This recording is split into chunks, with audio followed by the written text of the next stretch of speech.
Friends, आज हम बात करने जा रहे हैं सुला के आईपीओ के बारे में। सुला एक बहुत अच्छी कंपनी है, इंडिया की टॉप कंपनीज है जो कि वाइन बनाती है और धीरे धीरे हमारा जो टेस्ट है वो वाइन की तरफ चेंज हो रहा है, क्योंकि इंडिया में जो हार्ड अल्कोहल्स होते हैं वो ज़्यादा लाइक करे जाते हैं। ये सबसे लार्जेस्ट वाइन प्रोड्यूसर है इंडिया का। लार्जेस्ट वाइन प्रोड्यूसर होने से इनको क्या है कि अभी जो कॉम्पिटिटर्स हैं वो काफ़ी कम है। जब कॉम्पिटिटर्स कम होते हैं तो इनके पास एक प्राइसिंग पावर होती है, जिससे कि जो इनके मार्जिन होते हैं वो काफ़ी ज़्यादा होते हैं as compare to other peers.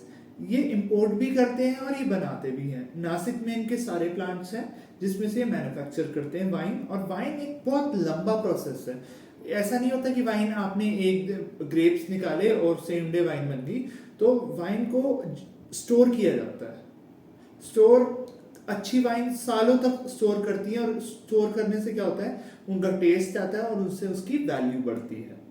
तो जो इनका ग्रॉस मार्जिन है वो भी काफ़ी अच्छा हुआ है 2022 में। और कंपनी जो है इंपोर्ट डिक्रीज कर रही है और ज़्यादा से ज़्यादा चीज़ वाइन मैन्युफैक्चर करने की कोशिश कर रही है, क्योंकि देखो इंपोर्ट में जो मार्जिन होते हैं वो थोड़े शायद कम होते हैं, बट जब मैन्युफैक्चर करते हैं तो मार्जिन इंक्रीज होते हैं।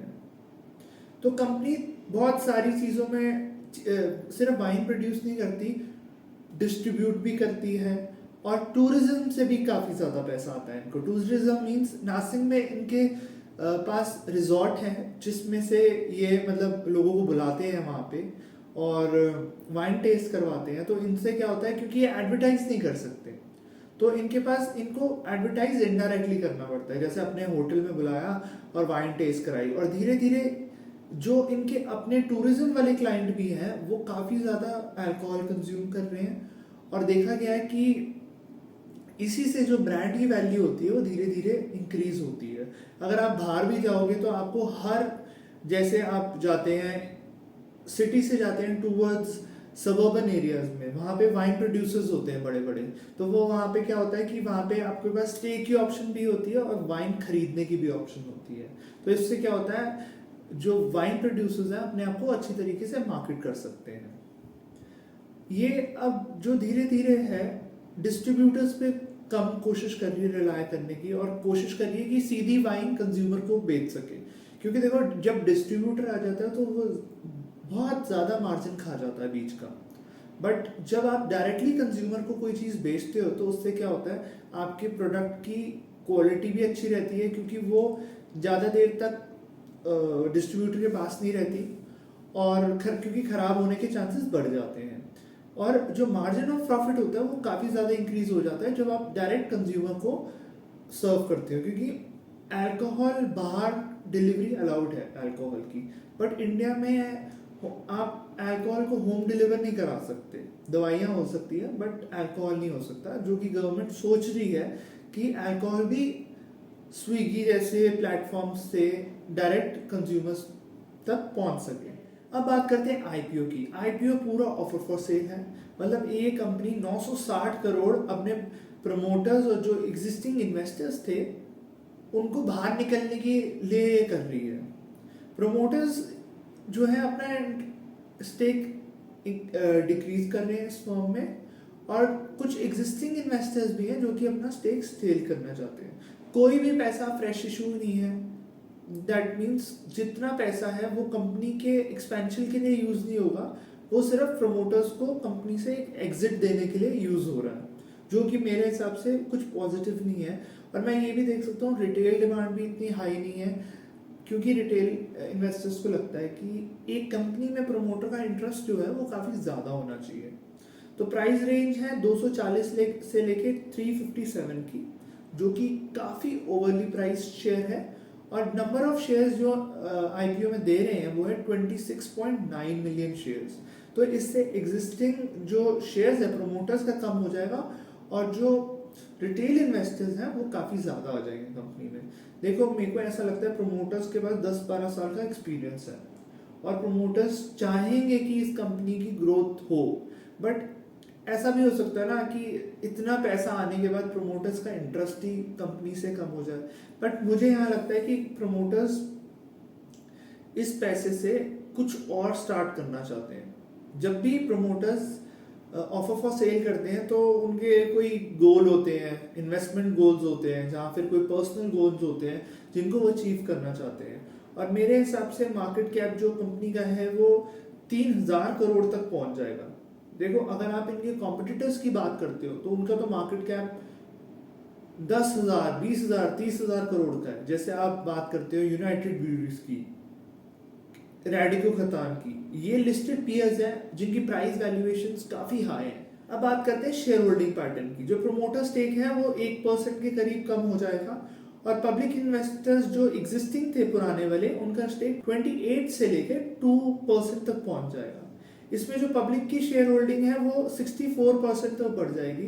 दैट मीन्स जो छोटे छोटे इन्वेस्टर्स हैं जो कि आईपीओ में आ रहे हैं, छोटे भी होते हैं, डोमेस्टिक इंस्टीट्यूशनल इन्वेस्टर्स भी होते हैं, एचएनआईज भी होते हैं, उनका काफ़ी बड़ा रोल प्ले होगा स्टॉक में। और जब भी ऐसे इन्वेस्टर्स आते हैं तो जो लिक्विडिटी है स्टॉक की वो काफ़ी ज़्यादा बढ़ जाती है। कंपनी की स्ट्रेंथ्स के बारे में, कंपनी की खूबियाँ क्या क्या हैं।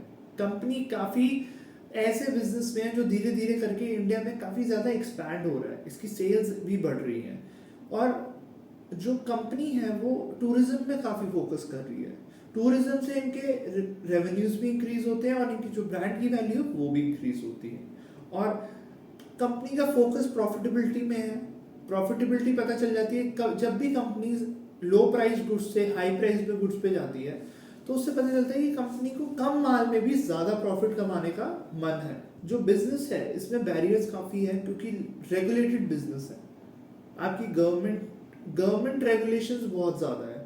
किसी भी बिजनेस में जब गवर्नमेंट रेगुलेशंस काफ़ी ज़्यादा होते हैं तो उसमें जो और इन्वेस्टर्स, जो और कंपनीज घबराती हैं आने से, क्योंकि रूल्स फॉलो करना और काफ़ी मुश्किल होते हैं। तो ग्रेप वाइन जो है, वैल्यू जो है इनकी in terms of monetary value 24% से हर साल धंधा इंक्रीज होने की है, कि 24% से फ्यूचर में इंडिया में वाइन कंजम्पशन इंक्रीज हो सकती है इन टर्म्स ऑफ वैल्यू।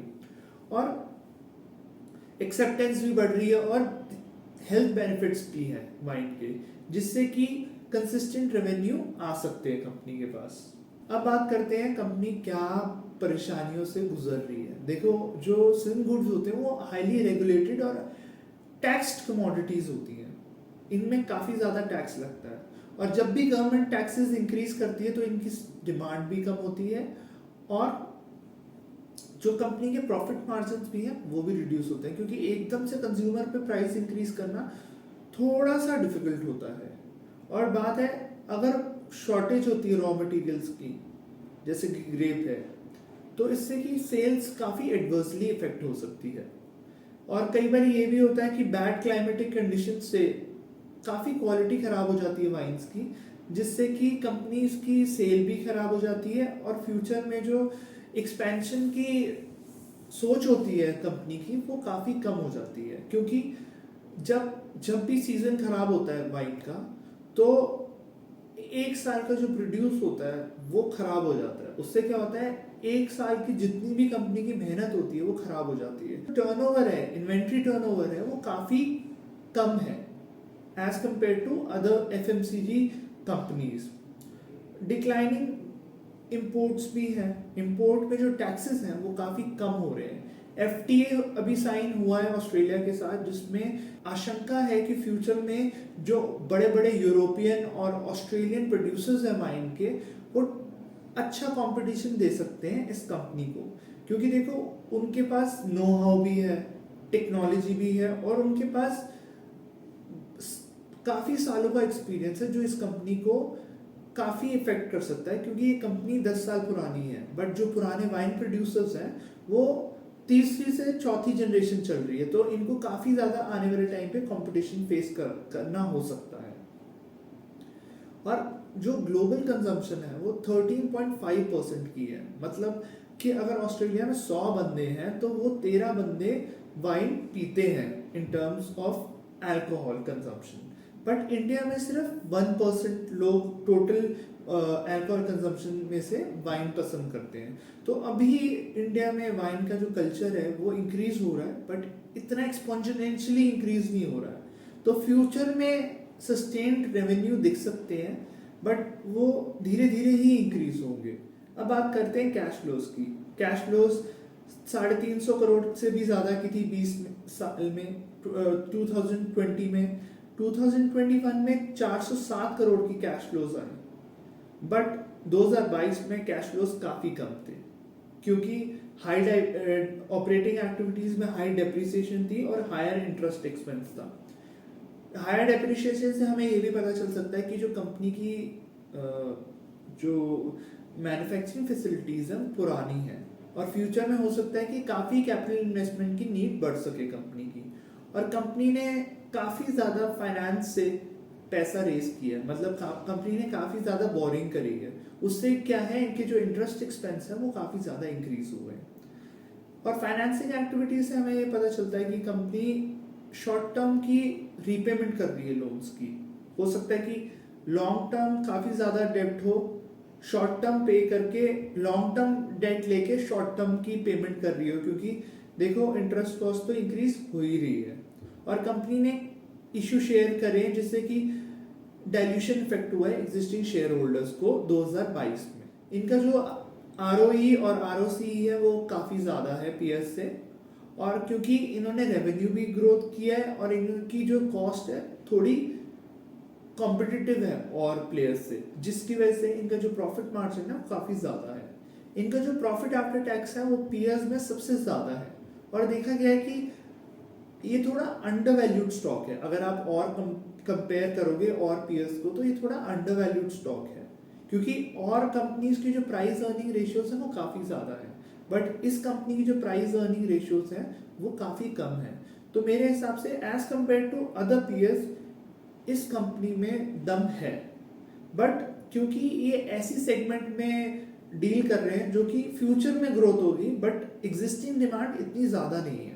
तो कंपनी को कंक्लूजन में मैं बताना चाहूँगा कि कंपनी की जो प्रोमोटर शेयर होल्डिंग है वो काफ़ी कम है, जिससे कि कंपनी का जो फ्यूचर में मैनेजमेंट के डिसीजन हो सकते हैं वो थोड़े से पुअर हो सकते हैं, शॉर्ट टर्म ओरिएंटेड डिसीजन हो सकते हैं। कभी भी प्रमोटर का जब शेयर ज़्यादा होता है ना, तो लॉन्ग टर्म के बारे में सोचता है। शॉर्ट टर्म में चाहे नुकसान हो जाए कोई दिक्कत नहीं है, बट लॉन्ग टर्म में वो हमेशा चाहेगा कि कंपनी अच्छा करे।